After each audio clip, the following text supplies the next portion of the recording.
welcome to the Saturday Morning Nerd Show. I'm your host, Marcus Blake, and joined with me, as usual, is the brewing sailor, Brendan Smith. Good morning, everybody. And from the Electric Jellyfish Podcast, Mr. Chad Womack. How's it going, guys? All right, we're back for another week, and we finally get a chance to talk about Season 1 of Andor. We've been off a couple of weeks, so we're finally getting around to telling you our thoughts and rising above the internet and everybody who might be complaining about it or not talking about it, but we're going to give you the skinny on why you should watch this show later on. Anyway, we got a bunch of other things to talk about, some quick movie reviews and gaming news and stuff like that. But I'm going to start off with this week's Side of the Apocalypse. So I'm going to fade back a little bit. To the gentleman who complimented me on my t-shirt today and said that he didn't know they made shirts for Coolio, I can't with you today. I just can't. Yeah. I know the difference between Coolio and Jimi Hendrix. I'm done with you. I don't have time for that. Yeah, I think that deserves more of a what? Yeah. I get that Coolio just passed away, and that's very sad. And you know, they still play Gangster's Paradise all the time on the radio. And although Fantastic Voyage was a great summer anthem. Yeah. So, I mean, he had some good times riding around the beach neighborhood, listening to that on my Walkman. Right. Made a name for himself and stuff. And of course, became even a little bit more famous when Weird Al decided to, Amish Paradise. Right. So. But yeah, but like it's Jimmy, man. That's Jimmy. Like we have failed this younger generation. Yeah. The younger generation has failed itself. As Wesley Snipes pointed out in White Men Can't Jump, you don't know Jimmy. And that's a shame. So, not Coolio. I don't even know if there are Coolio t-shirts. Wow. So, I'm sure. There might be, but it doesn't matter. Also, we were laughing about this before the show started. Not that we are reviewing the show. We don't care. But we're just really not surprised that the show Monarch on Fox got canceled after one season. And if you don't know what that show is, it's where Susan Sarandon is a big-time famous country star and the patriarch of a country family. And her husband is played by Trace Atkins and Ariel something or other that I don't remember, who plays her daughter, who's a British actress. But yeah, I'm not surprised that fans didn't really gravitate towards this show when we already had another show that was very similar called Nashville. So I guess, and it wasn't that long ago either. It yeah, was, I mean, Nashville literally came out after Friday Night Lights because I think that was Connie Britton's next thing. It's just like, so yeah. Maybe there's just not an audience for country television TV shows with a family and all of their redneck, dark secrets and blah, blah, blah. So, yeah. Anyway, not surprised. And we weren't going to review it anyway, but we will make fun of it. So, all right. So, we're going to laugh like Nelson from The Simpsons. Yeah. So, we're going to jump right in and do a couple of movie reviews for you. We're going to start off with Violent Night. If you haven't seen Violent Night yet, if you haven't gone to the theater, even treat yourself. New Mountain treat yourself. And you need to do that quickly because this is the die-hard Christmas movie of our generation. And it's honestly, it's three movies put together. It's it is Die Hard mixed with Home Alone, mixed with the Santa Claus, given an R rating with the gore factor of Sam Raimi. Yes, that's a great way. And it's phenomenal. Yeah, David Arbor as is a Santa Claus who kicks butt and is very cynical. Also, I love the mythology that, he was like a Viking warrior who loved his hammer that somehow became Santa Claus. And he this is his punishment. This is his penance to live forever as Santa Claus. And, and I love that they don't tell you too much about it. And they don't even tell you, like, they hint that Mrs. Claus has been around that whole time and she was his love in his original life, but they hint at it. They don't tell. So if they do tell a sequel, there's still plenty left to tell, Yeah. you know? So And I kind of complained about that because now I want to know more about his Viking backstory. But that's great though. That's great that they didn't fill in those blanks, because now we do have more story to look forward to. They didn't over-explain so much lately, so much writing in the last 5 years has just assumed that everyone in the audience is a fucking moron, and that you have to explain like the scene in Rings of Power. They're like, there's a hole there. Yes, somebody dug that hole, or something. Yes, something dug that. I should go in and look. Don't you think you should get help? No, I should go in and look because we don't know what's in there. Thank you for over explaining everything. A hole in the fucking ground. And in this, they don't do that. They let you fill in the blanks with your own imagination. I mean, and God forbid. I'm kind of looking forward to a sequel that, while cliche, he has to fend off more bad guys from a long lost brother where he got picked as Santa got turned into Krampus. So you're just mixing all sorts of genres together. Oh, and there's all types of things you could go with this. Like, you could take all these different fairy tale creatures and make them all you can make this part of a wider world where they're all doing penance for something they did in a mortal life. It's like Once Upon a Time, but rated R. Exactly. It could be phenomenal. And by the way, kudos to the young actress that played the main girl, because one of the things I didn't like about Kenobi was I think that girl had about 3 facial expressions that played Leia, and it was basically like scarily stoic, angry, or scared. Like, that was her whole range. Like, this girl inside, and that was an 8-episode show. In this girl inside of an hour and 45-minute movie, showed excitement, sadness, disappointment at her mom and dad's situation, fear, joy. Like, she was really good. So I kudos to her. Her name is Lee Brady. So yeah, and I agree. I mean, she was obviously better than the actress that got to play a young Leia. And I don't mean to harp on Kenobi, because everybody knows I don't like it. But I just 2 young actresses same year. This one I thought was much better. Well, I think this actress might actually be a year or 2 older too. But again, I get it. She was a little bit more animated, had better emotions and stuff like that. So anyway, but yeah, it was a glorious movie, just all around fun. I mean, if you're looking for a great rated R double feature on Christmas Eve, as soon as you're done with Die Hard, then you got to put this movie in, because it's like, what if John McClane? Yeah, and honestly, the final big kill, in the final fight, I won't ruin it for people, but my God, I got home. The first thing I did was tweet NetherRealms and be like, so Santa Claus is going to be a DLC character in Mortal Kombat 12, right? Because that final kill was fatality worthy. Yeah, I agree. I was like, wow. I was like, I want to play as Santa Claus in Mortal Kombat now. Yeah. Also, kudos to Beverly D'Angelo from hilarious. Yeah, from Christmas Vacation. Who played, most of the. I mean, she was a downright cold-hearted bitch in this one. It's like, yeah, you're kind of rooting for her to die, but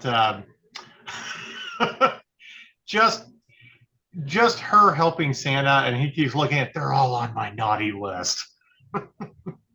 Which that's great too, is he had this scroll he picked up, and not only did it say whether you were naughty or nice, but it listed all the reasons. Like when he pulls out the girl's name, it says listens to her parents, does her homework, is kind to animals, invited the weird kid school to her party.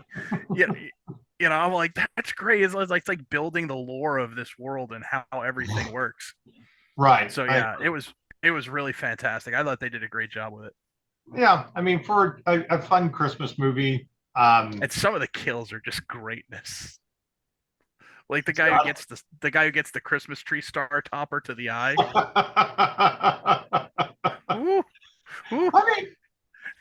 I mean, the Die Hard references too. I mean, like the all the ornaments and the broken ornaments and stuff like that. Like don't And the walk Home Alone over. references. Yes. So Like, but I mean, if Home Alone was rated R, like if he killed Joe Pesci, you know what's funny? I don't know how Home Alone hasn't been canceled yet. Because you go back and watch the movie, it's like, why does a kid have a blowtorch and setting up a booby trap to fry the top of someone's head?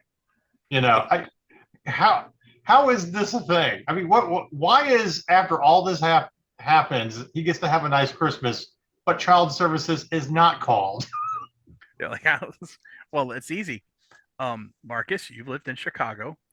How much would that house that they grew up in cost? Oh God, yeah. Well, I mean, now it'd definitely be like $1.2 million these days, but 30 years ago, I mean, you're still looking at about 700,000 probably. Whatever his dad did to afford that house has the money to keep away child services. And fly 9 people to freaking France for Christmas. Yeah. Not to mention, he was a drug lord. Hell, he was probably much more legal than that. He was probably just a big finance dude. Oh my God, Sears Tower. that would be like a fun little side story of what did Kevin McAllister's dad really do to make all that money?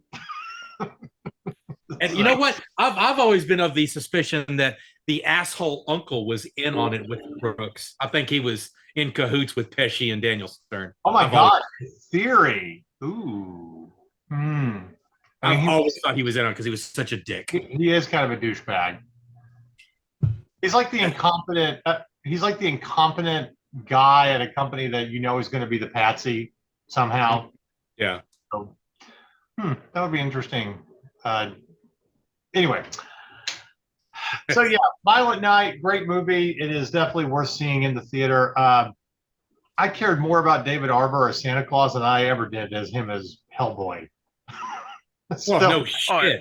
That's an understatement. Like, and to be fair, that whole production was completely screwed. But yeah, I even if it was a good movie, I just don't care if I get another David Harbour Hellboy because it's not with what's his face? Ron Perlman. It's not with Ron Perlman, and it's not with thank you, Guillermo del Toro. My brain just went so because it's not with those two guys, I really don't care. No, but and this I want 2, 3, 4 more. There's one person that basically got at least a short version of what Hellboy 3 could have been. And that was the sick kid that Ron Perlman went and visited years ago, got in full makeup. Yeah. Excuse me, sorry. Yeah. Anyway, I agree. There was no reason to make that last Hellboy movie. But I definitely think here's the thing. I'm not saying that we need a Violent Night series on Disney Plus, and I still haven't watched the Santa Claus series. But if you want to make some more sequels, in fact, if you want to go the route of matching Mission Impossible and Fast and the Furious movies, but with Violent Night, and you know what? Let's do it. 12 sequels. 12 days. Let's just do it. Doesn't matter how ridiculous they get after 3 or 4. Hey, we're gonna get the Easter Bunny and Jack Frost. More ridiculous than the Fast and the Furious movies. When you jump and knock a missile out of thin air, out of the way. They're going to bring in Warwick Davis to be a leprechaun for St. Patrick's Day. And... You know what? Here's a funny thing. I mean, I'm still watching Willow, but I'd be more entertained by that in a Violent Night movie than this Willow series. Let's do that. Jennifer Aniston comes back. I thought I killed you. I'm here to take the nose back. We all know she got a nose job. Yeah.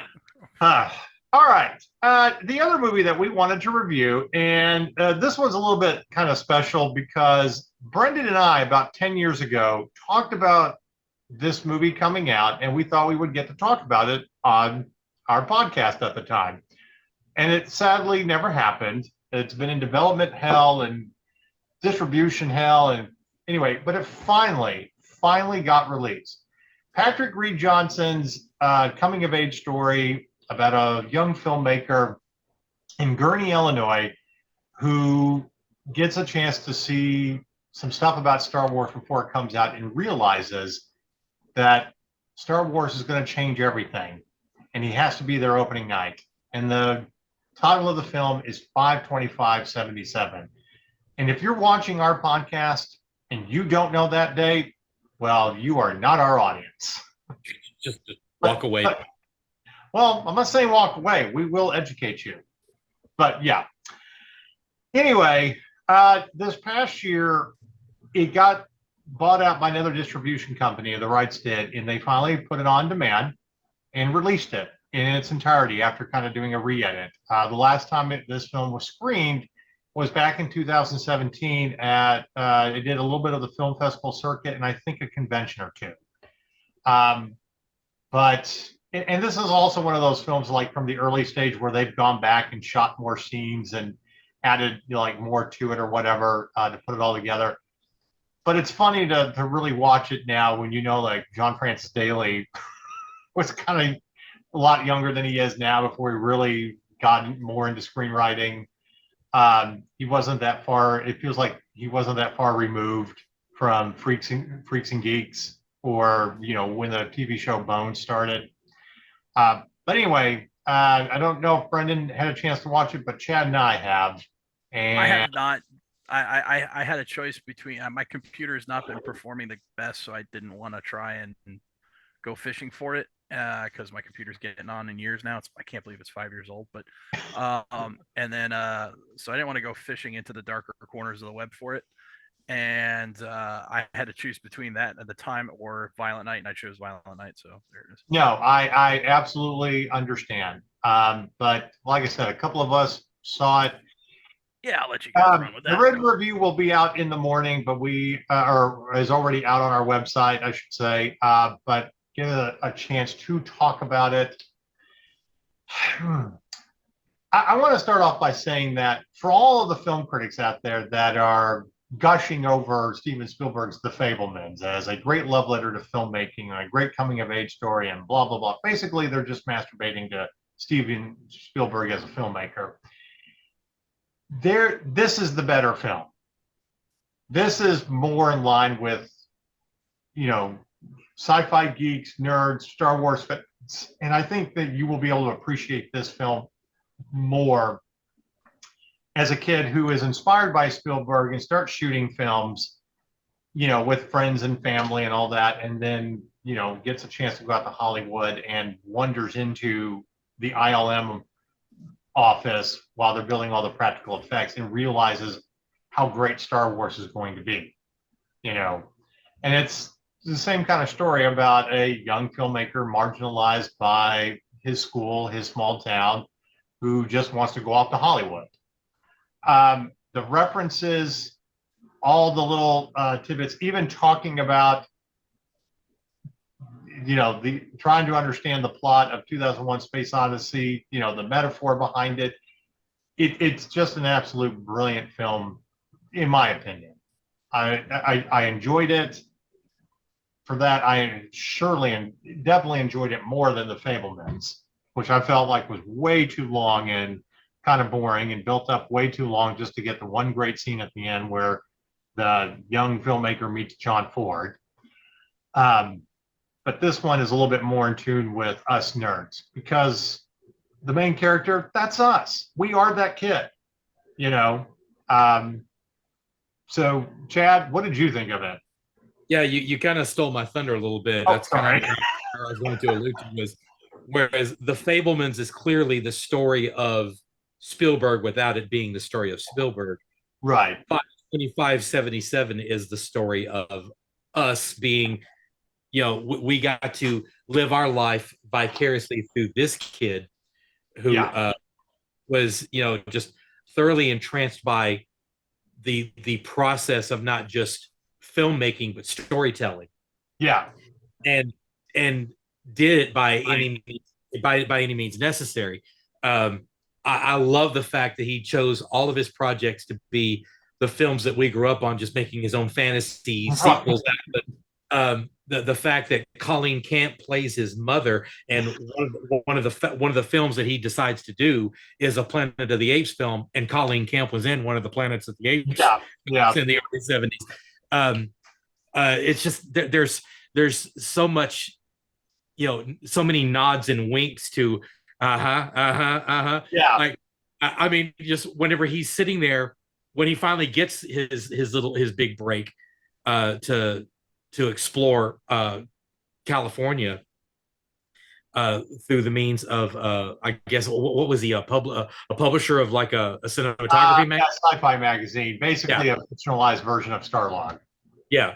And it's just he walks in and they're sitting there, and it's clearly a scene from Close Encounters being filmed. Yeah.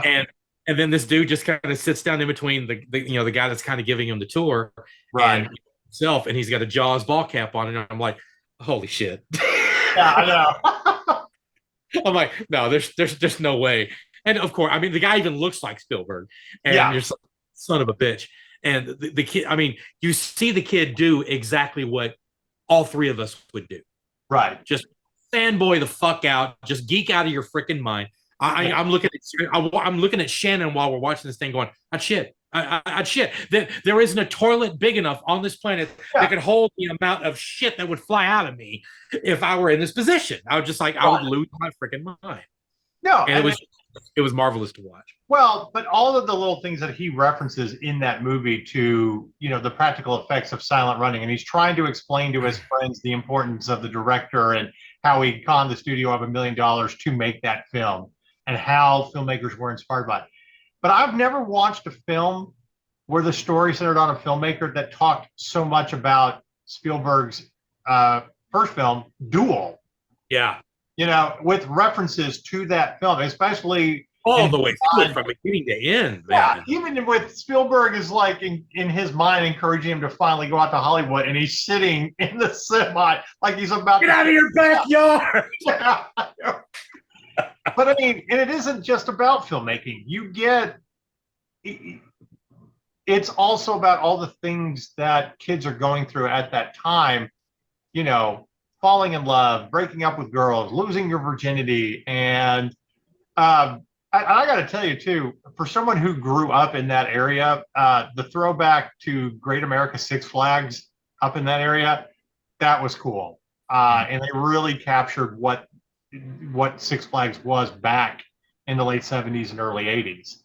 And I know Patrick Reed Johnson is kind of from that area, too. But, I still think my favorite line is the closeted Star Trek girl, and just the back and forth. You still have your Star Trek parties? What is this movie about? Well, it's got a Death Star. It could probably blow up the Enterprise.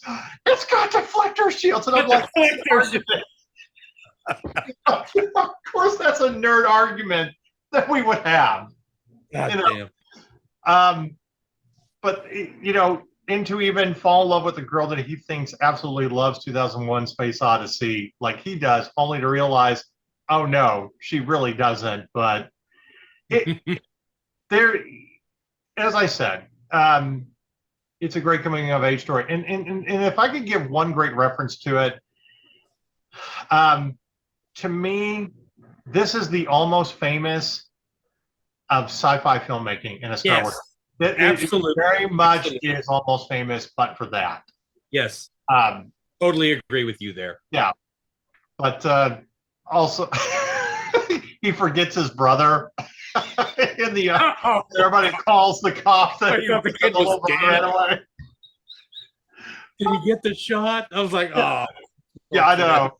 His brother was so cool. His little brother was so cool. I know. Everybody in that family shit all over him except for one of the things I talked about too is intertwining the claymation and the practical effects to tell his story, so you're seeing it from his point of view. That was brilliant. Mm-hmm. Nothing against the Fablemans, where you get to see his little short films, and he talks about how he made the shots by poking holes in the paper, like gunfights and everything. Okay, fine, but we know that story. To have your imagination unfold with practical effects while you're telling the story, and even then to tell you at the beginning that part of this is true and some of it's even more true. It's his vision, until he goes off. And I need to find a t-shirt. That's a great t-shirt too. Watch the skies, Yeah. Classic line from The Thing. Yeah, exactly. There's just so many little references out there that geeks are going to get. One other thing I will say too about this, if you are a Star Wars fan and you don't want to watch Fanboys right after, which I did. Yeah. Yeah, that's a great feature. I'm sad that this won't get any Oscar buzz or anything, and I know a lot of people probably won't see it. But for us geeks, it's not The Fabelmans. That's a great love letter of filmmaking. It's this film, and it was absolutely worth the 10-year journey to get here and to have it released. So, I tweeted with Patrick Reed Johnson a couple of days ago when I watched it, and he's been running around with the tagline: "If you see one coming-of-age story about a filmmaker marginalized by his small town, you'll watch The Fabelmans. But if you see two," and I tweeted back at him, I'm like, that may be true, but us geeks, you watch 525/77 first, and then you can watch the one that's not as good. I know that got retweeted out a couple of times. Yeah. I definitely got to get a Blu-ray copy. This is one I definitely want to purchase to help the filmmakers, because I'd love to have a great level. And having John Francis Daly play the young director, brilliant. He was great in it. So anyway, I gave it a 9. But that's just the Star Wars geek in me. I felt it was a little too long, and it kind of took a little too long getting to the point where he goes off and sees stuff about Star Wars. You could have probably cut about 15 minutes out of it. However, it worked overall. And some of the other actors who clearly had never really been in a film or who were kind of stale, but other than that, they're just minor critiques. Mm-hmm. So that's what I gave it. What did you give it, Chad? I give it about the same. Colleen Camp was just the beacon of light in that film. That it's that woman's had a long, hard journey through Hollywood, and I know initially they had kind of designed that role to be played by Carrie, and in fact, isn't she in the first trailer? The first teaser trailer, yeah. They came out with the first teaser trailer in 2006. Right. Ironically enough, about the same time we saw the first trailer for Fanboys, another movie that took like years before it finally got released. Mm-hmm. Was it saying, if you want to see where Colleen Camp kind of sort of started, go back and watch Clue. My God, yes. She always sticks out in my head as the guy, the chick that was kind of given McClane all the crap she could in Die Hard with a Vengeance. Yeah, but I know her career goes back a lot farther than that. I know we've seen her play. The first woman since Holly to see me do this. I'm on it. So is she. And she kept on talking about when she constantly wanted to put things up people. Well, shove that chair up your ass. Yeah. No, Charlie uses the binary explosive on the chair, a little bit of it, and she goes, "Charlie, you're gonna be wearing that chair up your ass." I'm ready to beat the crap out of him. Yeah, just and he's just sitting there going, "Very cool stuff." Very cool stuff. Just to see the journey this kid takes, and it's not even so much that he was inspired by Star Wars, which was kind of like when you first see the trailer. That's what you kind of get the impression that's where he got his drive. No, his drive started long before that. And the fact that he went to meet Doug Trumbull, not even knowing about Star Wars, and accidentally wandering into, and then he gets there, and you're like, oh shit, he just walked into Valhalla. Yeah, I know. And that's when everything really changes. I mean, he was already kind of on that path, but that light bulb moment, like I got chills. Like I'm sitting there, like I'm choking it back. Yeah, I mean, oh my God, it's look. we can talk about Steven Spielberg when he, kind of hid out at Universal, had his own office for 6 months, and then met John Ford. Okay, that's a great story. All right. But going to meet a practical effects guy who makes one of the greatest movies and then accidentally walking into them making the practical effects for Star Wars and getting to see the footage because nobody believed in this film and he's like the only one that gets it, yeah, that's Valhalla. I mean, that's a much better story for geeks. Yeah, So, it really is. It really is. Like, I know something you don't know. The fact that this kid was, for all intents and purposes, the only person outside of people that worked on the film that got to see the rough cut of Star Wars before anybody saw it in the theater. yeah, This kid, this lone voice, this everyman that is truly who we are, right. Got a front row seat to film history. Yeah. And he had no idea. Yeah. He really had no idea. He kind of did, but he really didn't. Well, he knew he'd seen something transformative. Yeah, but smart enough to realize how groundbreaking this movie is going to be. I mean, it's also really funny too when he shows up to watch it on opening day and his little small town doesn't have the screening. Doesn't have the damn theater. Yeah, and everybody's showing here. Well, I mean, for those that live in Dallas, it was only General Cinema, that one theater that actually had it on the 20. No, actually, did they? That's another thing about this movie that was making me so fucking nostalgic. Every time they would go to a movie to see something, you heard that. And you saw that little freaking. I was like, "Holy shit! I haven't heard that crap in decades." Yeah, we've talked about it before, but I don't think most people realize in the history of the original Star Wars, the 25th, man, not very many people really got to see it on opening day. It really wasn't. It got more theaters during Memorial Day weekend, but it wasn't really until the next weekend when they started. It wasn't a wide release on opening weekend. Yeah, so I mean, if you small town, probably not. Yeah, waiting like you lived in Rooster Poot, Idaho. You weren't getting friggin' Star Wars. I didn't see it till June, but it's also very true that when he finally does get to see it, there's lines around the block, and the theater man, we got to hire security. They're trying to steal the poster. I think I just broke Brendan by calling that town Rooster Poot. Oh, sorry, I'm tweeting out Rooster Poot, Idaho right now. No, with absolutely no context. You're welcome, internet. Okay, and sidebar. Now we need a sitcom much like that 70s show in Rooster Poot, Idaho. That's going to be a hashtag. It's not going away anytime soon. Right, very true. Rooster Poot, Idaho. I'll get a t-shirt made. It's straight out of Rooster Poot.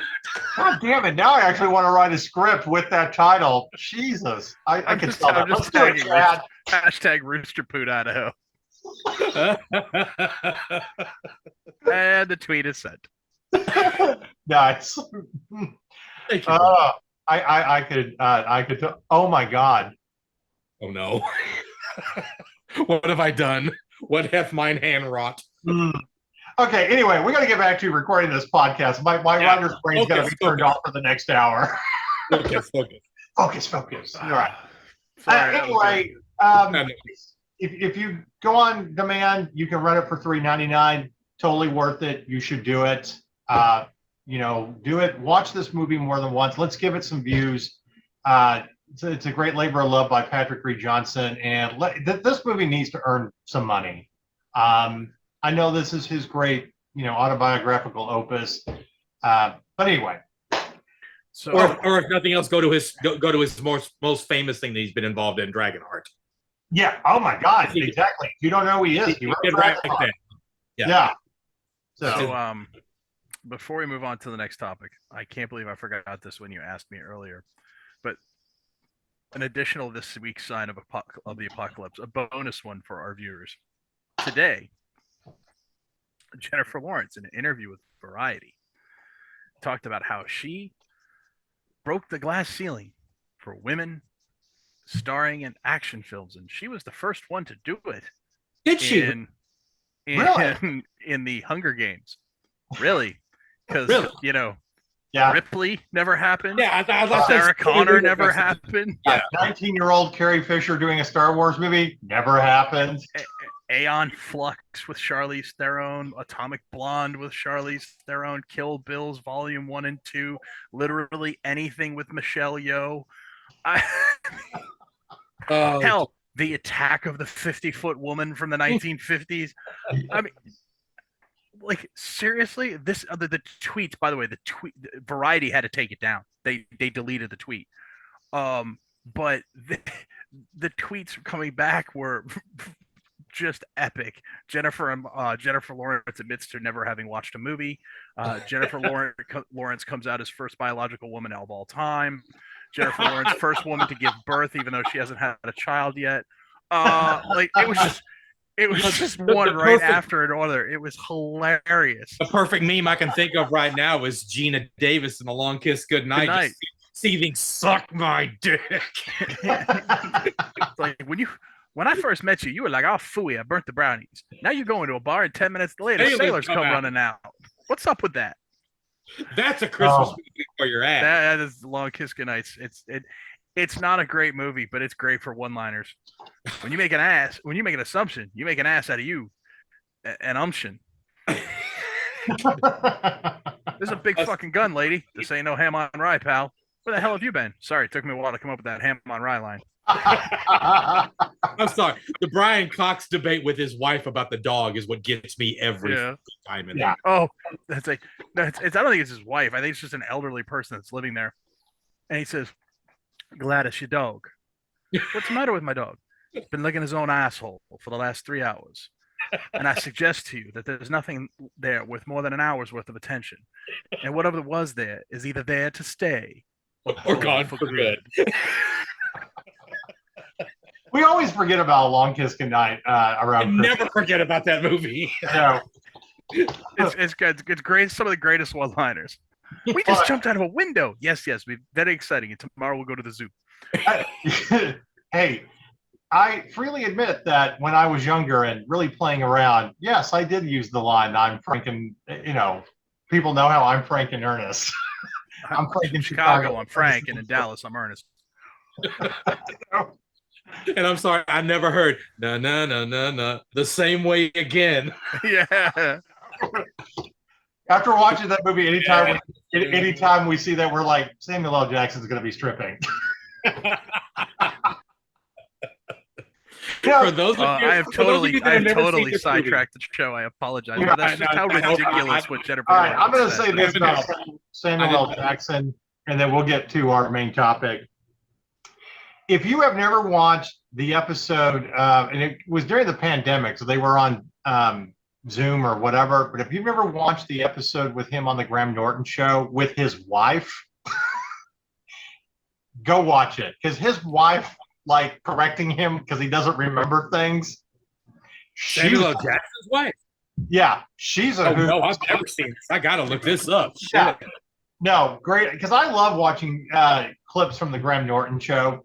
So do I. I just didn't know that existed. Oh, yeah. Like I said, I think it was one of the shows they tried to do in 2020. I don't even remember what he was promoting. But, yeah, his wife was there with him on the couch, and she's just kind of calling him out and correcting him on the things he doesn't remember and giving Graham a hard time. And I was like, we've never know anything about your wife. And you immediately like, oh my God, she's perfect for you. She keeps you in check, apparently. Yeah, you gotta, Samuel, somebody like him, you just knew the woman would either be completely submissive or totally keeps him on his toes. Oh yeah, because I don't think he's the type of personality. I don't think you could be very wishy-washy around. No, very true. All right. It wouldn't shock me if she's just like the woman that he's married to in The Incredibles. Why do you need to know? You're probably wondering, is that his real wife voicing the character? We bet it wouldn't shock me at all. Yeah. Right. There's a certain level of believability there. Yeah. Very much so. All right. I'm going to grab some more water real quick because it's kind of hot in my office. So if you need to run to the restroom and grab another beer or anything, actually, I'm going to run to the restroom. I'll be right back. Okay. Yeah, I'm gonna get a beer.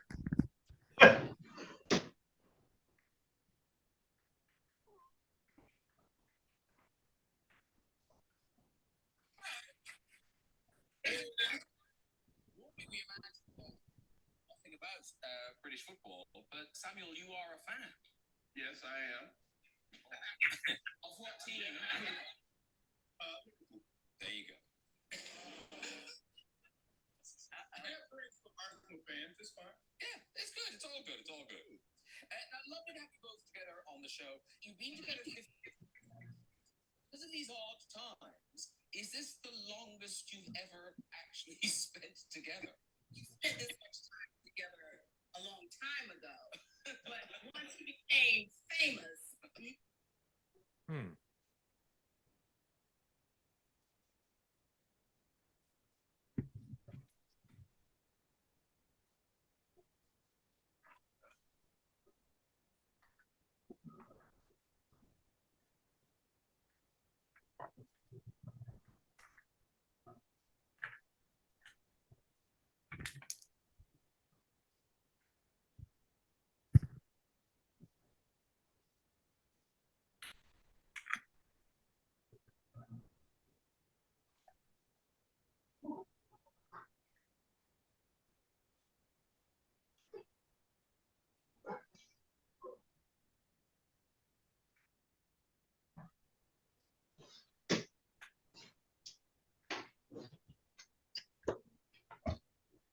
Oh, man.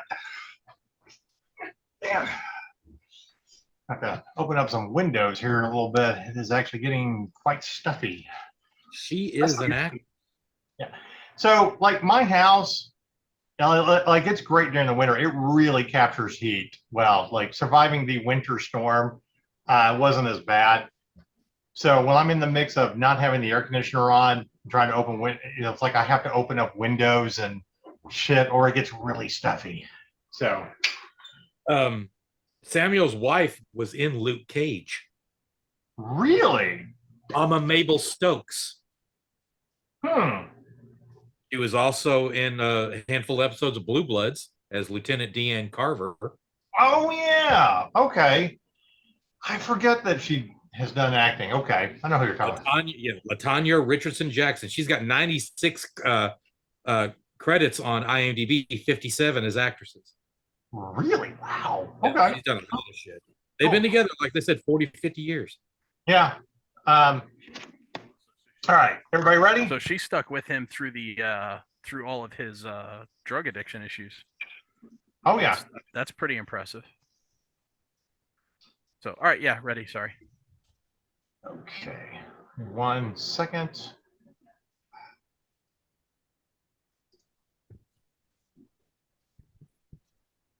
Sorry, I'm trying to do something, Allison. They're requiring a birthday with the company Disney account. I don't know why.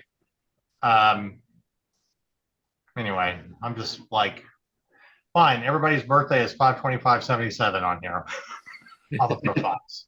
Damn, she was in Malcolm X. She was in Cheers, Sleepless in Seattle. Using Cheers.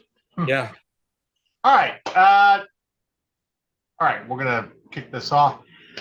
All right, one last thing before we start, talk about our main topic. We do want to give a shout out and condolences from that nerd show. Kirstie Alley passed away this week. And I love everybody tweeting out that they're watching episodes of Cheers, which you should do. But I'm like, why are you not watching The Wrath of Khan? Because, for us nerds, that's how we were introduced. So, yeah, I didn't even realize she was sick. I did see a good meme with her, and they spliced some shots together from Wrath of Khan, and she's like, I didn't mean to get here so fast. And Spock said, did you live long and prosper? And she said, yes. And he said, then it's a life well lived. Mm-hmm. That's a great meme. All right. I dig that. I just saw it like 5 minutes ago. Yeah. I don't care about the Scientology controversies or anything like that. I just remember her as an actress from some of the, our favorite things that we like to watch. And I did comment that in honor of Kirstie Alley passing away, everybody should raise a glass of a screaming Viking. Don't hold a cucumber and drink a toast to her. Well, and from my own perspective, she's all over the Prince album that came after Diamonds and Pearls, the one that was named after the symbol. Yeah. She's pretty much the interviewer throughout the entire piece. I forgot about that. Yeah, she gave him his VH1 Honors Award in '94 as well. They've been friends for a long time. And that is how Chad always segues way back to Prince. Bringing it back to Prince. Yes. Somehow it will come back to Prince. All right. That was an easy layup.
Okay, so Star Wars fans, you've heard us complain about shows, love shows. I'm sure you're tired of hearing us debate or make comments about Obi-Wan. So let's talk about a show that we did love and a show that you should absolutely fucking watch.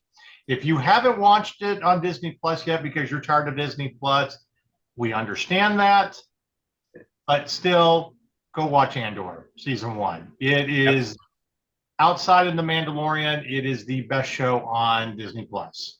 And even I can say that is because I'm the one that really did love Obi-Wan. But it's been my second favorite outside of The Mandalorian. So we're going to dive right in. 12 episodes. You got to get introduced to Cassian Andor, his how, from a child, where he ended up and how he got kind of roped into the rebellion. I am going to start off by saying that I don't think it's absolutely perfect. My biggest complaint was I think they really could have told that particular story in 8 to 10 episodes. But it's really minor complaints because as I have watched it, binge watched it, it works on all levels, and it's a fun little build up to the Cassian Andor that we're going to know from Rogue One, especially some of the missions. And great, fantastic cast. I'm always excited to see Genevieve O'Reilly and her getting to do more as Mon Mothma. Mispronounce that? I know. Anyway, yeah. They gave her a lot more to do with this, but just overall great. And you didn't have to rely on lightsabers or the Force or have Vader or the Emperor or anything like that. You told a great Star Wars story that leads into a bigger story. So, finishing up my article on it, I gave it an 8. Like I said, I still complain that you could have cut 2 episodes out. But other than that, loved everything about it. Brendan, I'm going to start with you about this show. I 100% concur with you on the editing. I think the greatest thing that could have happened to this show is Marsha Lucas. So for those of you who don't know, Marsha Lucas is credited with saving a lot of Star Wars, the original trilogy, especially Return of the Jedi. But I really think it should have gone down to 8, not 12. And the reason why I say that is this whole show is a series of 3 episode arcs, and the arc kind of went like this: set up, payoff. Yeah, you could cut 1 episode from each arc, and you would get to that point where Luthen takes him in. Mhm. in the first season, then you could have 2 more arcs into 4 ABY, where now they're in the rebellion. If you wanted to stick Right. with 12 episodes, or you could have 2 arcs. You have 6 2-episode arcs, and now they're into the rebellion, and we give us a little bit of meat of the actual rebellion in season 1. Because I do feel like this show was supposed to be 3 seasons, and now it's stuck to 2, and we get 1 season. Like, I really think it was going to be season 1 was going to be like 5 to 4 ABY. Season 2 was going to be kind of 4 to 3, maybe early 2 BBY, and then the last season was going to be 2 to 1 to Rogue One, right? Yeah. Okay, so I think, and then that's why season 2 got compressed, and they said, okay, season 2 is going to be 4 3-episode arcs, where it's going to be 4 BBY, 3 BBY, 2 BBY, 1 BBY. Right. So I really think if they cut that down to 2-episode arcs, and then they moved a little bit of that story into season 1, they could have spread out that story more. You could have had a much more in depth. We could have got a little more meat of the rebellion, a little more action. I think it would have moved along a lot crisper. I don't think that there's anything necessarily wrong with the show other than the editing and the pacing. I thought it was.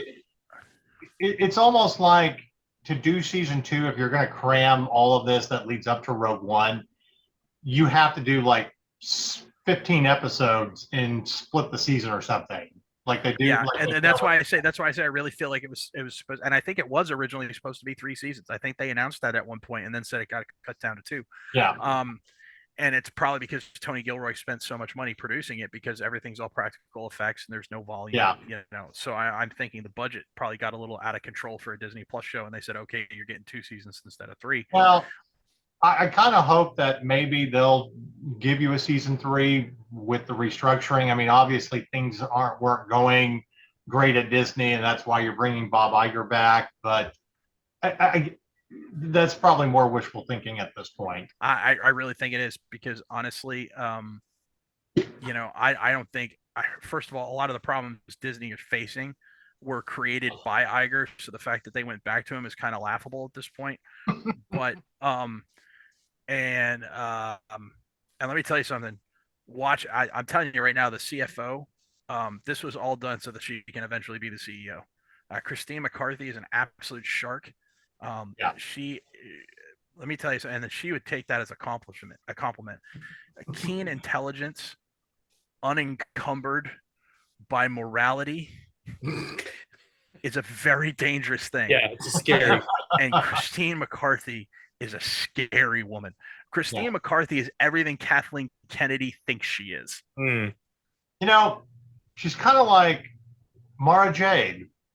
I mean, she really, if you want to apply a Star Wars character, because even if you've read the books, Mara Jade still had a darker side to her, even though she became a Jedi. I'll actually go a different route. Female Star Wars character. She's Admiral Dala. Ooh, all right. She is a keenly competent, because no force powers here, just relies completely on her intelligence and her ruthlessness. That's Christine McCarthy. Anyway, but back to well, and for you non-geeks out there that love Yellowstone, she's Beth. Beth, but more restrained. Yeah. If Beth wasn't batshit crazy and had the refinement of a politician, that's Christine McCarthy. Yeah.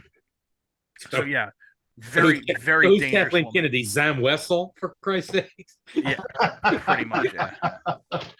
Yeah. Rose Tico. Man, I tell you, actually, she's.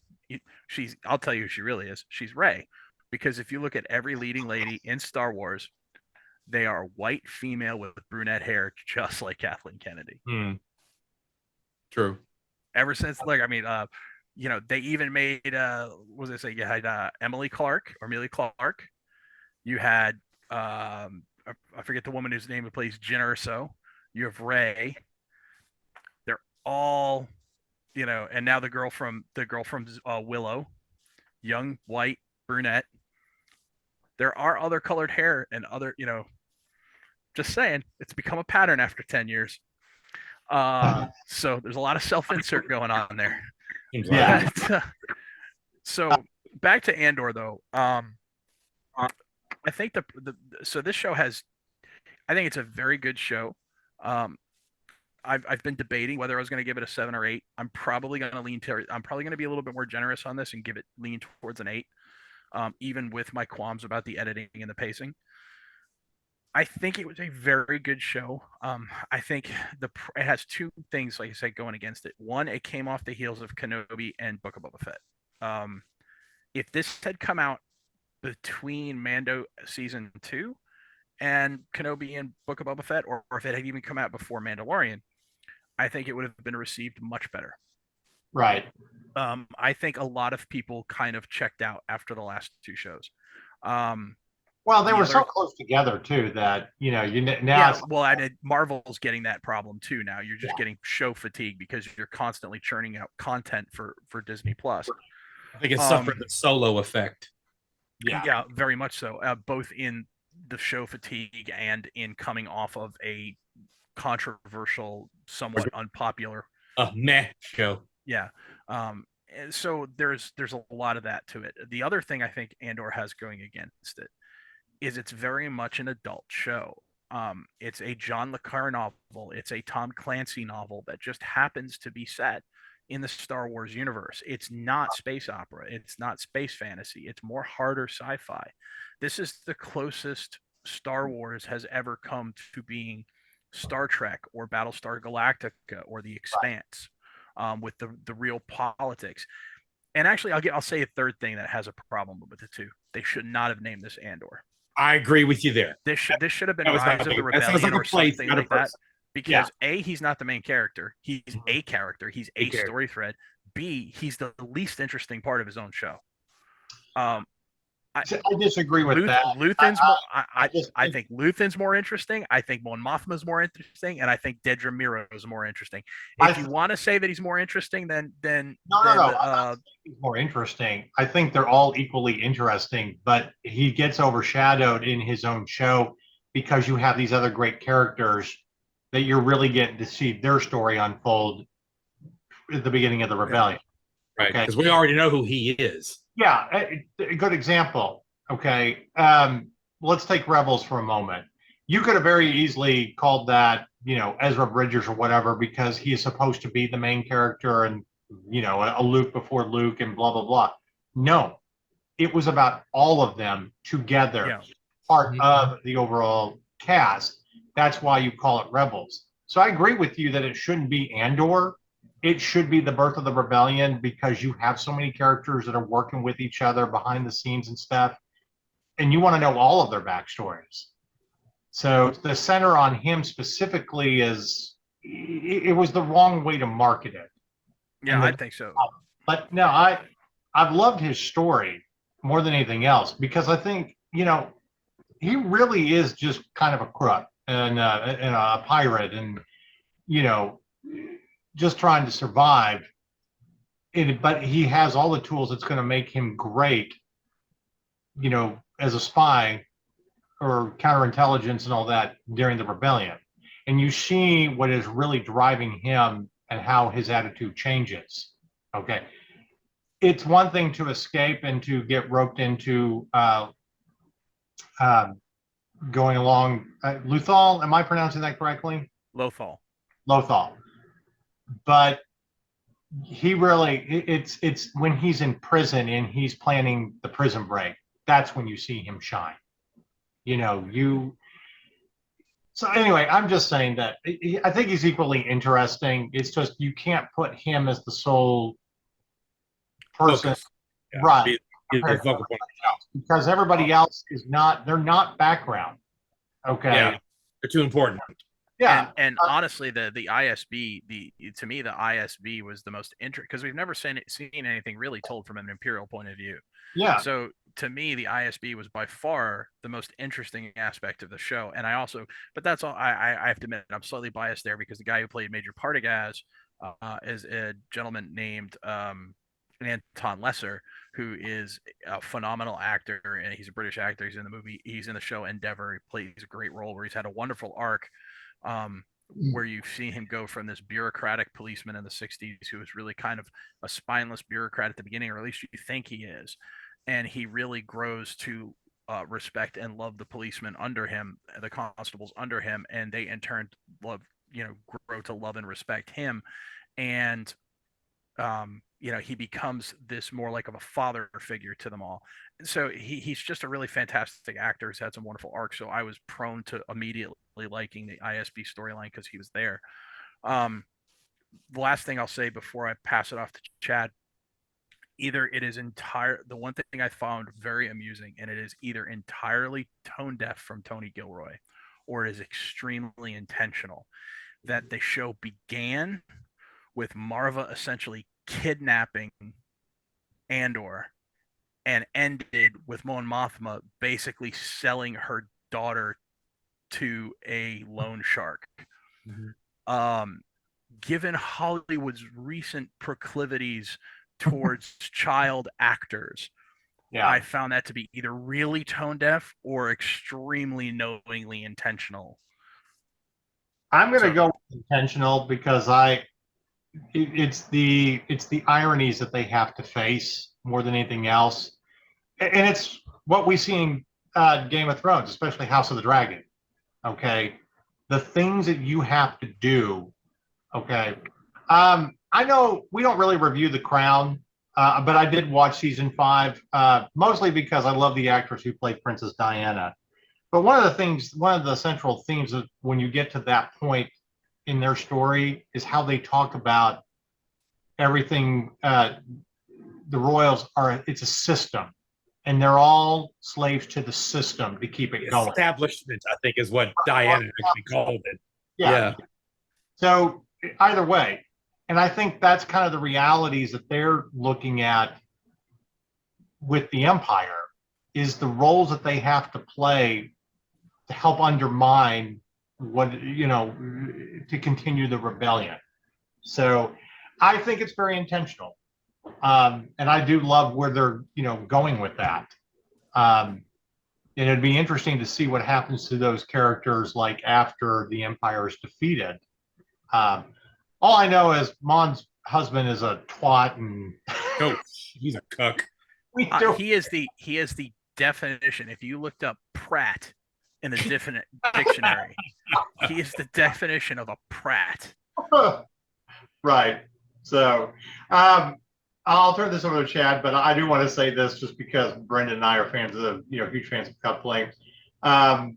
Every time I see Ben Miles, in these more serious roles, I'm always thinking, you're just this is just you preying on older rich ladies as Patrick. And I know there's another cupboard of Patrick's love somewhere. So, yeah, I just wanted to make that joke. Chad, what did you think of season 1? It was the most refreshing breath of air we've gotten in a galaxy far, far away since Disney acquired the property. Given that, I think we can all agree that we probably never felt more like our 12-year-old selves or 10-year-old selves or 7-year-old selves or however the fuck old you were when you saw episode 4, as when during Rogue One we heard Red One's voice and then saw Red One's face, and Rogue One gave that to us, and nothing felt more on the nose than Rogue One for me. Other than, I guess, Rebels, and ironically, these all take place around the same time period. Right.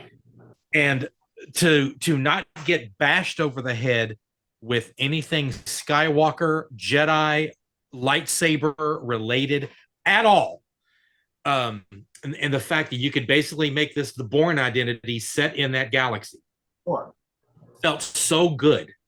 And I know that the naysayers have come out and saying, the pacing was slow, and I'm just like, I like the fact that, I know you guys have said that they could have probably trimmed a couple of episodes off of this thing, but I like the fact that there was so much world building going on, even though it's a world that all three of us are intimately familiar with. Right. But these were worlds that we weren't all that familiar with, even though they were worlds that we've seen before, but we haven't seen them to this this level of detail. Right. And I never really felt like my time was being wasted. I don't really feel like there was a filler episode there. There were episodes that did kind of drag their feet a little bit, but to me, it always felt like it was necessary. And I do feel like there were still some characters that were involved there that were a little underdeveloped. As much as what's his name? Was it Cyril Karn? The freaking IBS lapdog that was always trying so hard to freaking be the top dog, be the corporate climber that he always is. I still feel like I didn't really know the guy well enough, other than the fact that I just thought he was a dick. Yeah. I don't know. I disagree. I feel I know him well enough. I just don't care. Yeah, I guess maybe that is what I'm trying to say. All I know is that I want to punch his mother in the neck. Well, I mean, that's just, I mean, come on, that's just freaking psycho right there. Oh, him and his mother. God Almighty. And like, look, he is just he is fixated on Dedra, and he's gonna do whatever she says, and like he's just gonna be her little lap puppy for the next 2 years, or next season. And I'm like, I just don't care. Like I'd rather her have a capable assistant, which she seems to already have anyway. Yeah. So I just think his character is wholly redundant. Yeah. It does kind of feel like. Yeah. He'll play a bigger role later, obviously, but it's just like, Jesus Christ, step up. I expected more with him, considering he's on the posters, and I'm like, I can't quite figure out. Like, are we purposely making you that idiot character that's going to screw something up big later? I don't know. Yeah. Like, I think what they should have done, honestly, if they were going to keep him in, and they weren't just going to toss him to the side, because when the Empire comes in and tosses him to the side, I figured, okay, his character's done, and they kept showing up. Yeah. And I'm like, why are you here? Yeah. Like, honestly, what they should have done, if you were going to have him, what they should have done is Dedra should have looked at everything and said, oh, you're the one guy that actually tried to chase down a murderer and actually found him. It just kind of blew up in your face, but that's not your fault. And if you had gotten the proper support from your superiors, which is something she should really empathize with, right? Then she said, you know what, we're going to bring you onto this investigation because you know this Andor, and I want your insight. Yeah, that would have made a hell of a lot more sense. Yeah.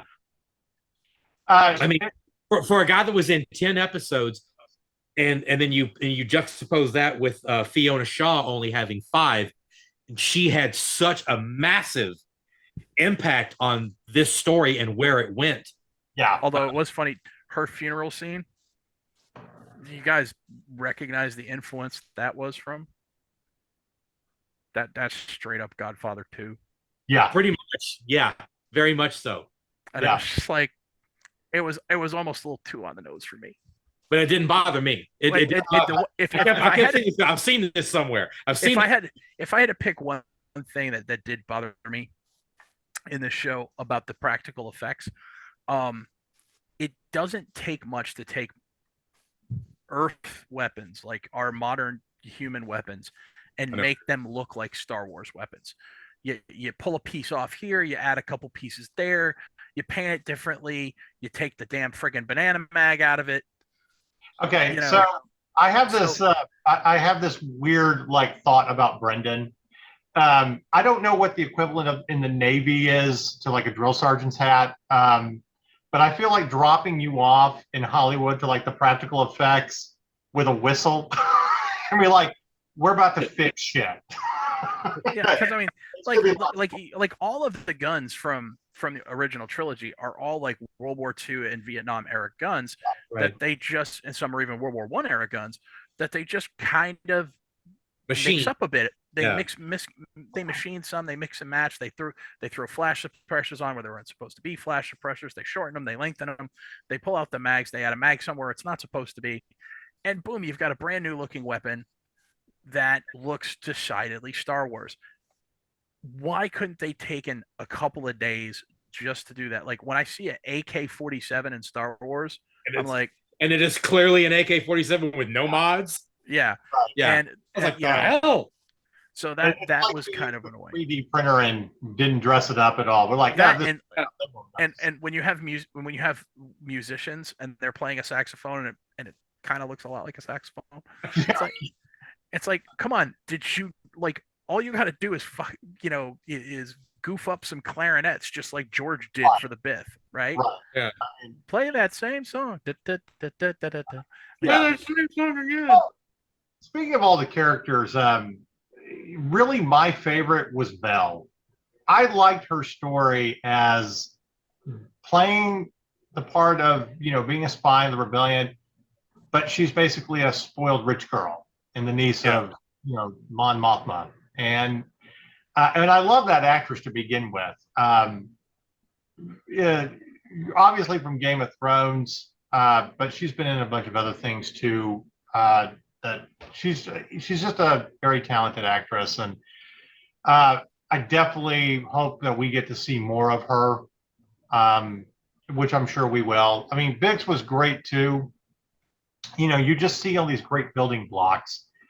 But I mean, Diego Luna, it's you were born to play this character, and I'm glad that we have a series because while you weren't the center of Rogue One, you were an equal partner to Jyn Erso. We've talked about it before that you didn't cram in some really ridiculous love story before everybody dies. You just had them hug each other before they knew they were going to die as a sign of respect and friendship. All right. Favorite episodes. I can tell you right now, the Prison Break episodes were by far my favorites. I thought they were the strongest episodes. I wish the actual Prison Break would have happened the episode before because that buildup was kind of a waste, but I get it. And Andy Serkis, much better role than Snoke. Yeah, well, that's not his fault, but I actually liked the last episode, even Rick's though Road. they did steal from Godfather. But the reason why I liked the last episode so much is they did one thing that nobody's done since Empire Strike Back. They made the Empire frightening again. Yeah. Stormtroopers can actually shoot you. Okay. Well, don't tell the Mandalorian. That's one thing. That's one misstep I absolutely hated in the Mandalorian when they were showing the two. And I know it's Jason Sudeikis and somebody else that's a goofy comedy guy that's playing the Stormtroopers, and they're sitting there joking around and missing from 2 feet away. It's like, no, the only people Stormtroopers can't hit are with plot armor. Apparently, nobody's watched A New Hope. These blast marks, far too accurate for sand people. Only Imperial Stormtroopers are so precise. Right.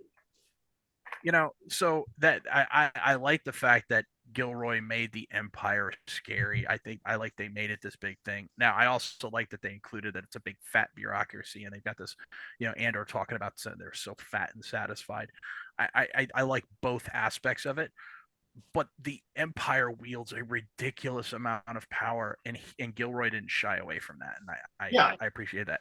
And if any Force user appears in this show, it should be the Emperor, but not as a Darth Lord, just as the Emperor of the galaxy, and just in a political, him, involved in political machinations against, maybe in a scene with Mon, maybe in a scene with, we haven't seen Leia's dad, but he's still around. They haven't nuked Alderaan yet. Yeah. So Bail Organa's still there, so we could get a Jimmy Smits cameo. Yeah. Well, here's another thing I kind of thought about, because I went back and watched Obi-Wan during the Thanksgiving holidays. Still love it, and you really kind of see the beginnings. I mean, Obi-Wan is not steering on the rebellion or whatever, but he comes across the people that are helping Jedi escape and trying to help. So you're seeing all that, and you see the Empire is frightening, but you only see it through the perspective of Vader, who is the most frightening of all, because it's centering around their story. So you get the beginnings of that, but you don't really see the Empire in full force controlling how everybody is afraid until you get to this, like 5 years later.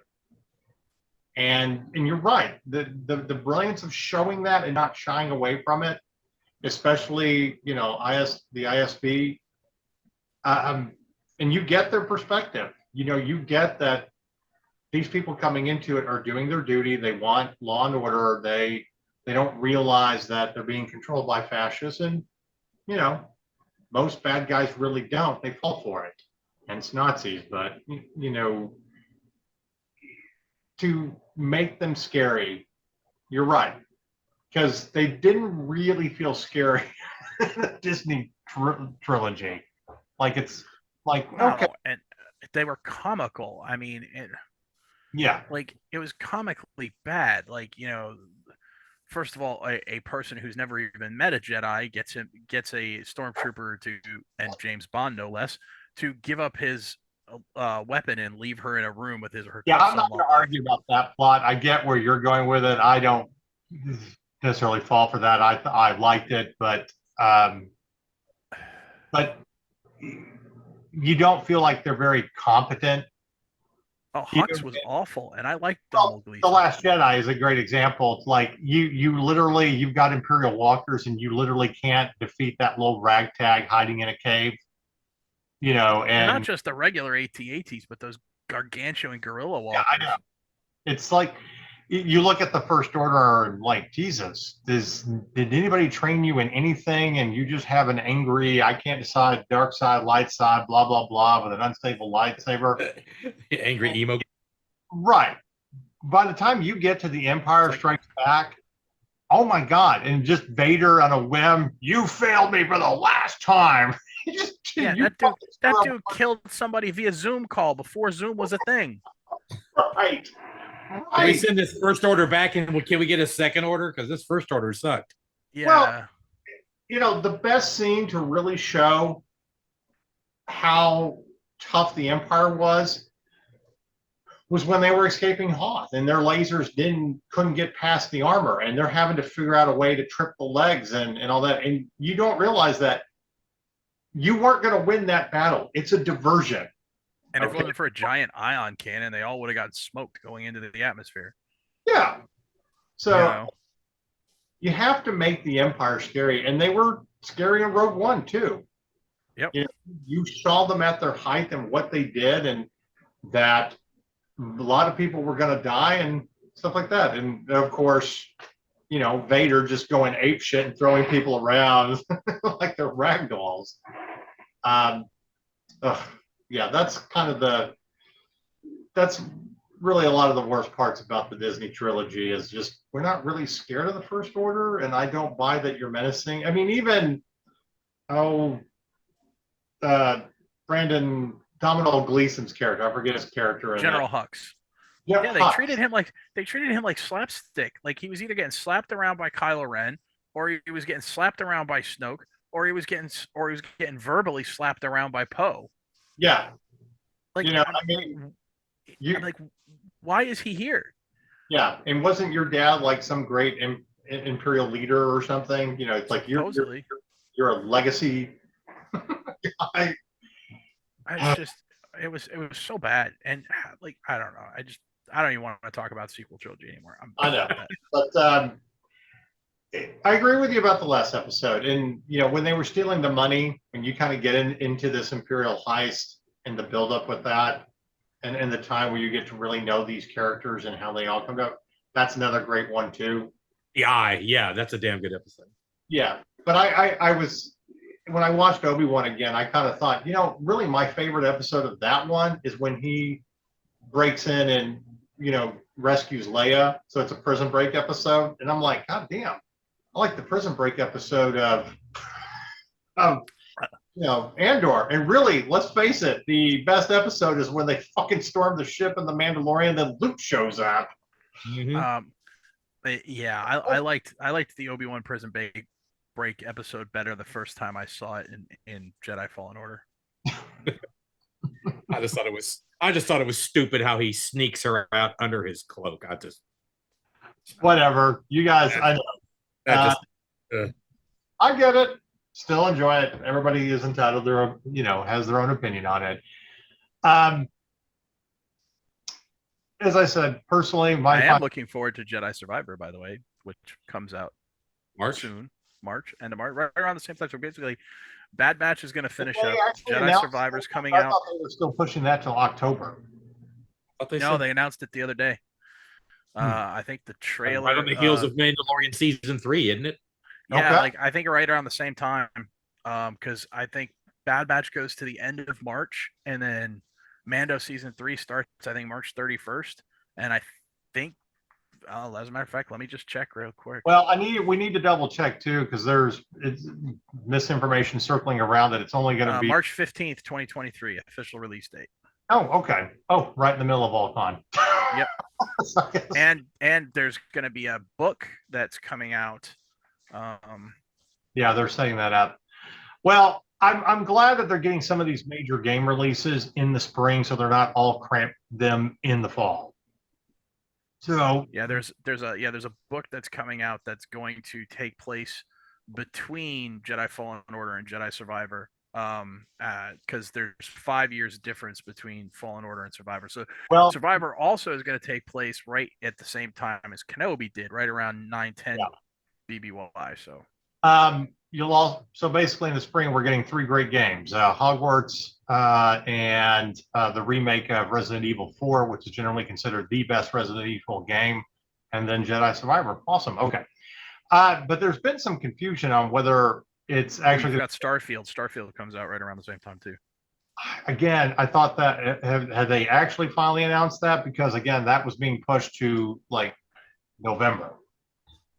No, it was pushed from November to Q1 of 2020. I know, but they were also trying to push it like a whole. No, that was I've been following this game every day. There has been no talk about moving it back from Q1. Okay, well, we'll see what happens. I hope they stick to that. But at the same time, getting back to Jedi Survivor, there was talk that it was only going to be for the next generation consoles, that it wouldn't be available for the PS4 and the Xbox One. I think that might be correct. Yeah. Because and I think PlayStation 5, Xbox Series X and S, and Microsoft Windows. Yep. Well, that's what they were talking about. I know my nephew was very disappointed by that. So he's. Yeah, well, I mean, we're getting what, 3 years on now from the I mean, it doesn't feel that way because of the pandemic, but we are about 3 years on from the release of the new generations. So that's about right where they stop, especially for the major.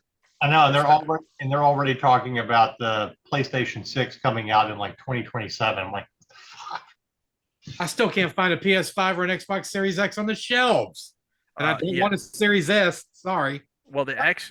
So you should do what Aaron and I did. Go through Walmart. Aaron and I got an Xbox Series X through Walmart, and we got it financed over 24 months. When I say financed, there was 0 interest, and it was basically $20 a month for the game, for the system, and then $15 a month. So you're paying $35 a month, but your Game Pass Unlimited is included. Another thing, you check with GameStop, because I know they've gotten bundles in. I was kidding around with the GameStop that I always go to, that they actually had stuff on hand, and they did. So I think they're getting more stock now. So so it came out right in the middle of the pandemic, the PS5. It came out November 2020. Both of them did. So it's been 2 years. So going into your 3rd year, this is where you're going to start to see the big AAA releases aren't going to be on the previous system anymore. They're going to try and force people to it, and they really need to, because they've had such problems getting them out there. Now that they're actually getting out there, people, they're trying to drive people to them. PlayStation 5 still doesn't need to be $700 fucking dollars. It's not worth it. I mean, I like my PlayStation 5, but it's So at least the Series X is still reasonably priced. So anyway, just saying, Chad, like I said, check it, GameStop. I'm even seeing, of course, you might check with our buddy Scott, who is an assistant manager at a pawn shop. I know they generally have stuff on stock. He was asking me if I knew anybody who wanted a PlayStation 5, but I think they're still selling it for like $650 to keep their profit. You can well, if you have to request an invitation from you have to request an invitation from Amazon for the PS5, but they are selling God of War Ragnarok bundles for $559. Oh, okay. Well, that's. But you have to. They're limited quantity, so you basically put yourself on a list. Yeah. So. And my wife handed me a note: $34.99 a month for Xbox with all access can be found on Xbox.com. Okay. Well, there you go. The problem with the program is called Xbox All Access and can be found on Xbox.com. Well, there you go. Anyway, yeah. And speaking of gaming, as we wrap everything up, it's going to be very tough. We're starting to decide our game of the year. And for me personally, I'm torn on what I think is game of the year, Horizon Forbidden West or God of War Ragnarok, both incredible games. But God of War Ragnarok, absolutely gorgeous on the PlayStation 5. I'm going to vote for something different. Do what? I'm voting for something different. You're voting for something different. Mm-hmm. I'm voting for Elden Ring. See, I just can't. I can't. There's a reason why. I'm going to vote if you've got games of a similar quality and one of them is a new IP and the other one's a sequel, I'm going with the new IP every time. No, I absolutely agree. My problem with Elden Ring is anything with like a Dark Souls style game. It's not as bad, but it was still glitchy as hell when it came out, and I don't know how much improvements they've really made to it. See, to me, I'm not a Dark Souls style fan either, but I just think that game had more of an impact on the industry this year than did either Horizon or God of War. Maybe. I'm not saying it's not in my top 10. Because if I only picked games I liked, then I would pick freaking,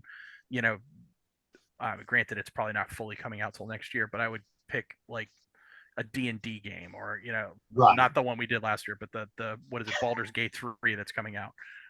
Like I would pick something like that because that's what I like. But I'm just talking about which game, based on quality, sales, and impact on the industry.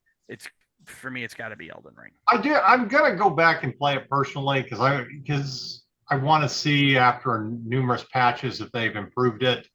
It's just when I picked it up during the first couple of weeks, it was just trash. And for everybody that's making an excuse, well, you just got to take your time. It's like I don't have that kind of time. This is why I don't have games with different levels. I'm not saying you have to make it completely easy, but I'm not trying to put 100 hours into a game unless it's like a huge open world type thing. And it just annoys me. But speaking of gaming, I laughed about the Skywalker Saga Lego game that I would wait till it hit Game Pass. I ended up buying it because I got it for $30. And then this week it was on Game Pass. It's Game Pass.